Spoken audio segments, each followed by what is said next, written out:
Hello and welcome. In today's video, we will be doing all of these Christmas cards all at once, and it's really fun. We're starting this adventure out by separating this 16 by 20 block into 5 by 4 squares, so we have 20 spaces altogether.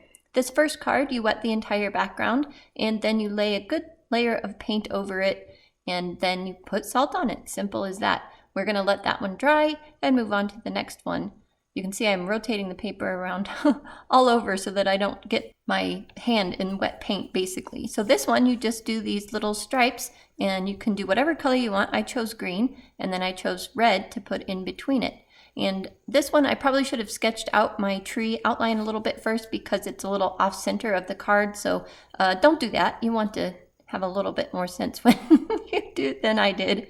This one turned out so pretty. You just put the colors you can see on there, and I let it bleed into each other and just kind of go down the rainbow, however you want to interpret the rainbow that day. And then for the very bottom, I just kind of softened it out. We'll come back to all of these later too. So we just got to spread around and let things dry in between. This one's a fun idea. This one is just like a polka dot tree, and just pick whatever colors you want again and dot them around your entire paper in tree shape, of course.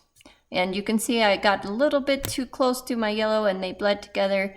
So you might try and avoid that. It doesn't look horrible, but it's not exactly what I wanted.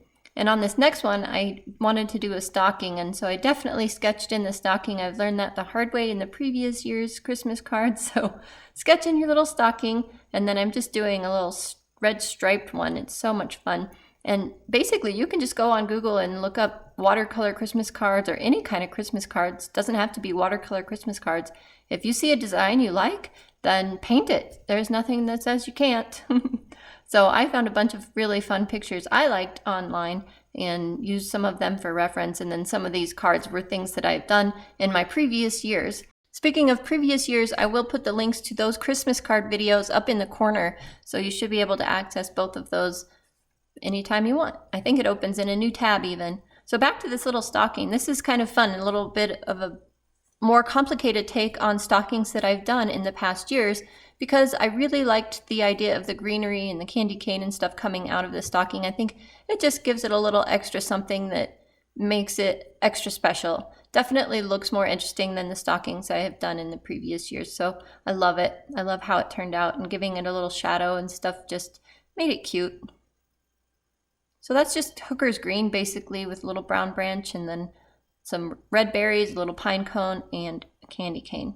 Now on this one, I am sketching a little bit as well because I want to make sure I do it right. So this is going to be a snowman. Sorry about the head in the way. But anyway, I wet the whole background and then put a dark, dark blue on there. And I was using my Mission Gold palette from my Cloverleaf one. I can link that up in the corner too when I set that up. Finally getting to use it a little bit and putting that in the background, and then using salt on this one as well because I like the blue and then the salt on top of it. It makes it look like snowflakes. Some of my paint was too wet and it didn't work great, but it still looks really cool when it's done. So I just put the cheeks and the eyes in, but I'm not going to do the mouth because the mouth goes into those cheeks. So I need to come back, and you can see I was trying not to touch my orange into the blue, but I did touch it accidentally. So you may want to let that dry or be a little bit more careful. On this next card, I'm just doing these little asterisk stars. They are supposed to look like snowflakes. This is not my favorite one as far as the background. I do like the tree. I think the tree turns out really nicely, and I do have to let some of that dry too, but we come back to all of these, and this is how it works, guys. If you want to do Christmas cards in bulk, it's best to set them up like this and jump around. So even if you're working with individual postcards, maybe you can have them all laid out on your desk, ready to move from one to the next. You don't have to do this on a big block of paper. This one is really fun because I actually like the green border around it, and then I just fill in a solid tree, give it a little bit of a trunk, a little bit of shading, and then just do these lines out like the tree is just shining or sparkling or something like that. It's really neat. And we'll come back to that one as well and decorate it once it dries. I tilt the paper here because I'm just trying to keep my hand and my paint out of wet areas. Plus I want the card on this one to be the landscape orientation.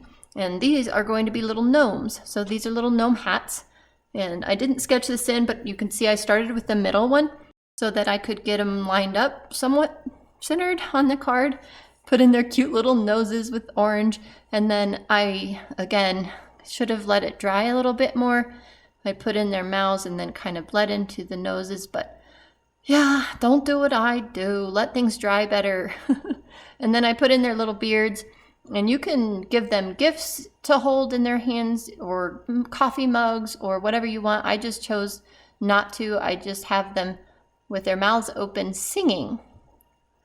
And you can see that since I didn't wait long enough for things to dry, the shadows under the hats just kind of turned into a mess. But, you know, live and learn. I was trying to do this in a very quick manner because I actually had a deadline. I was supposed to get to something else. Anyway, no big deal, but here's where I'm putting in some musical emblems, you know, whatever, symbols. Okay, moving on to the next one. This one I did not sketch in, and if you have an oval template, this one might be a good one to use the oval template for to get your bulbs all the same size. I would highly recommend that. I do have an oval template, and I was actually going to try it, but I didn't.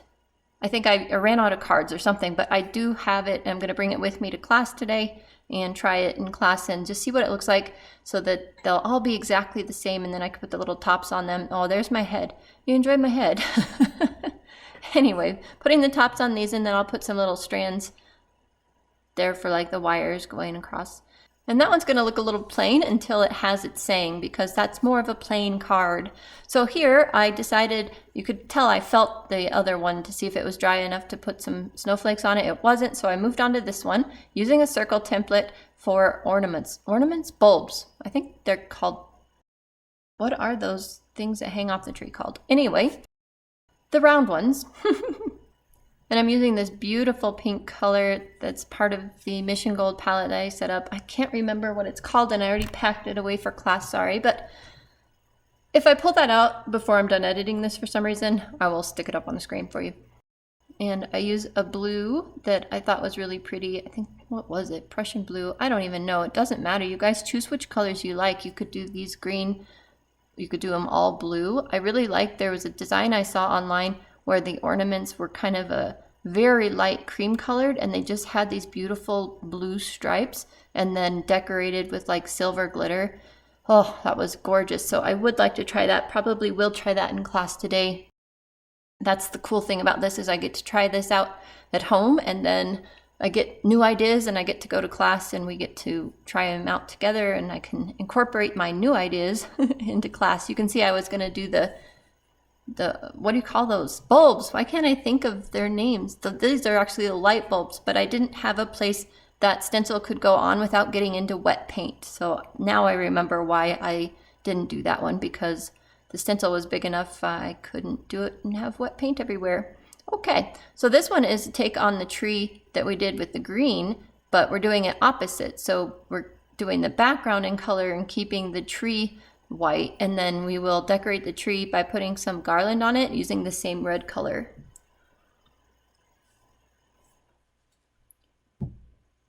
And my garland mixture was pretty wet, and it kind of, when I touched it into the background, it definitely bled in and created some cauliflowers.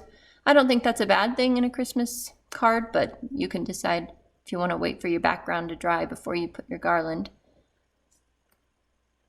All right, I'm doing a snowman using my circle template again, and snowmen aren't perfect circles necessarily. I mean, us humans build them after all, and so they do not have perfect circles, but I thought it would be really fun to do it with the circle template, because in the past I have done some really cute snowmans that are just kind of blobs, and I love them, so I wanted to try this. And you could see my waters tinted a little bit pink from that previous card. Anyway, I wet the whole background, trying to do a different blue, really pretty this time, giving it a little bit of darker shadow under the snowman. And then I don't think, I think I put salt on this one. If so, I didn't notice it was on there, but I think I did. I'm trying to fix the face, like some of the what do you call that? The paint got into the face, and then the paper's, of course, high quality. This is Arches 140-pound cotton paper. It's a block, actually. Yeah, anyway, I did put salt on it. Okay, well, that face is kind of messed up, and you'll see that again later. So I pulled out my white Posca markers, and this is the very first one we did, and I think I forgot to brush the salt off, but you can see when I put the salt on, the paint was way too wet. So it didn't really do much. I mean, it did a little bit, and it's okay, but this is the fun part, the decorating. So you just have a very simple blue background, and you put snowflakes on it. And some snowflakes, like when you look up pictures of them, will have 4 legs, like the very first one on the left there that I did. And some, when you look up the pictures, will have just the 3 legs, so like the 3 asterisk thing, like that one. And so, I don't know, I think you can just do whatever you want. So draw snowflakes. I did dot in some more snow, and then I dotted in big snow and little snow. I think I did that on this one, maybe just the snowman, but anyway, you can see it. Just have fun decorating. Make as many snowflakes as you want, or as few as you want. It's just a really pretty card.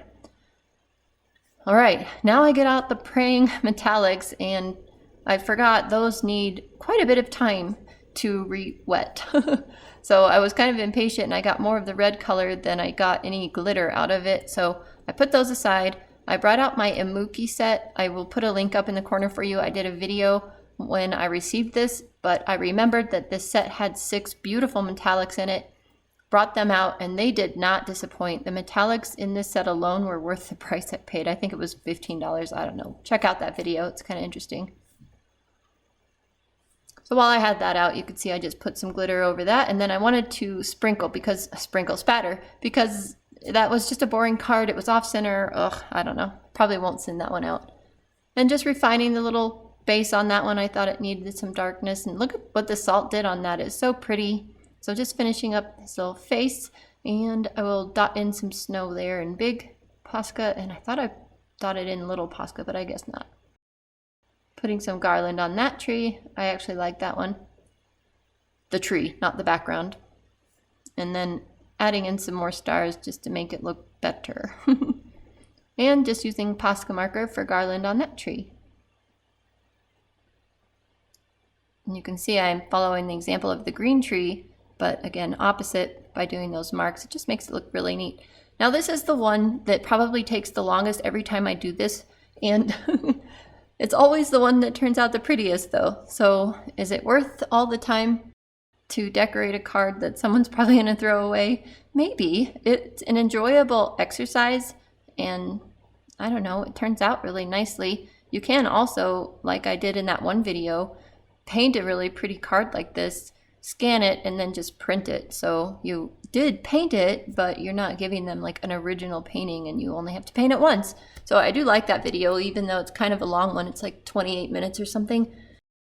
If you want to paint one spectacular card or 4 spectacular cards and that's it, and just mass produce them, that's a really fun thing to do.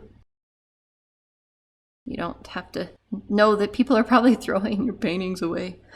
I know people that know that you painted that would probably keep it, but I don't know.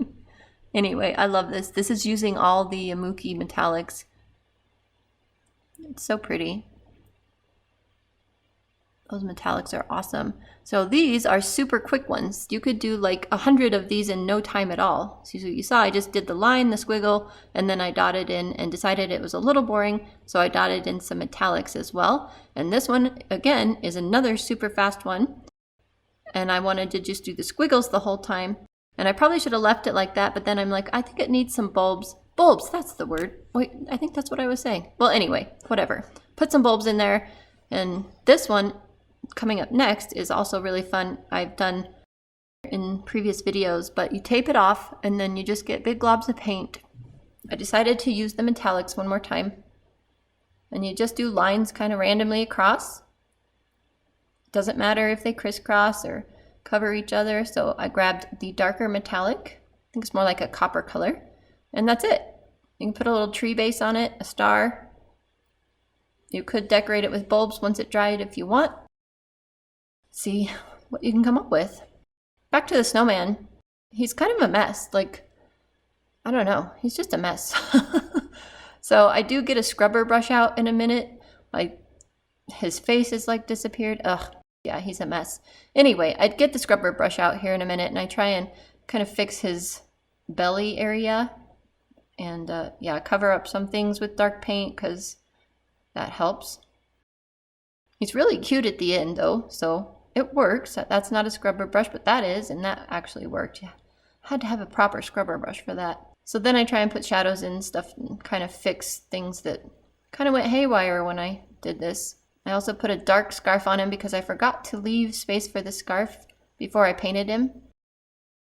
Last thing to do is to pull them off the block. Put sayings on them. I thought I had stamps. I know I have stamps. I did this with last year that have sayings on them like Merry Christmas and stuff like that. I found the stamp pads and the colors I used to do that last year, but I can't find the sayings. So I don't know what happened. Then plan B is to just print these out and grab my light board. Hang on. Works best in the dark. Turn this on its highest setting. Basically, I would cut these apart first. I just don't want to cut them apart right now because I'm going to take them to class. Pick the font that you want.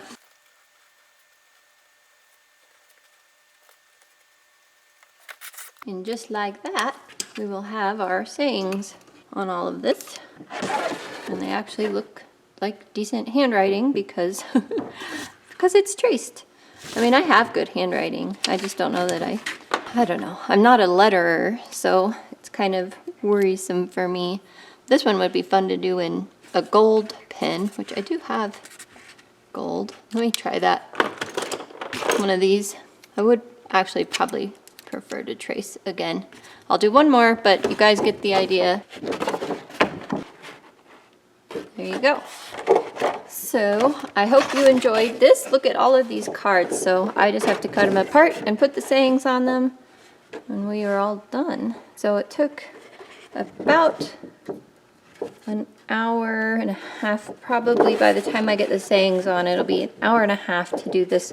Is 20 cards, but if I did super easy ones like all of just these, or like these, or these especially, you could do a ton of these in no time at all. It's just the more complicated ones that actually look really cool that take a lot more time. Not too much time though. I mean, I think you'd probably get into a routine. So thanks so much for joining me, guys. I gotta go. I will see you in the next video. Bye for now.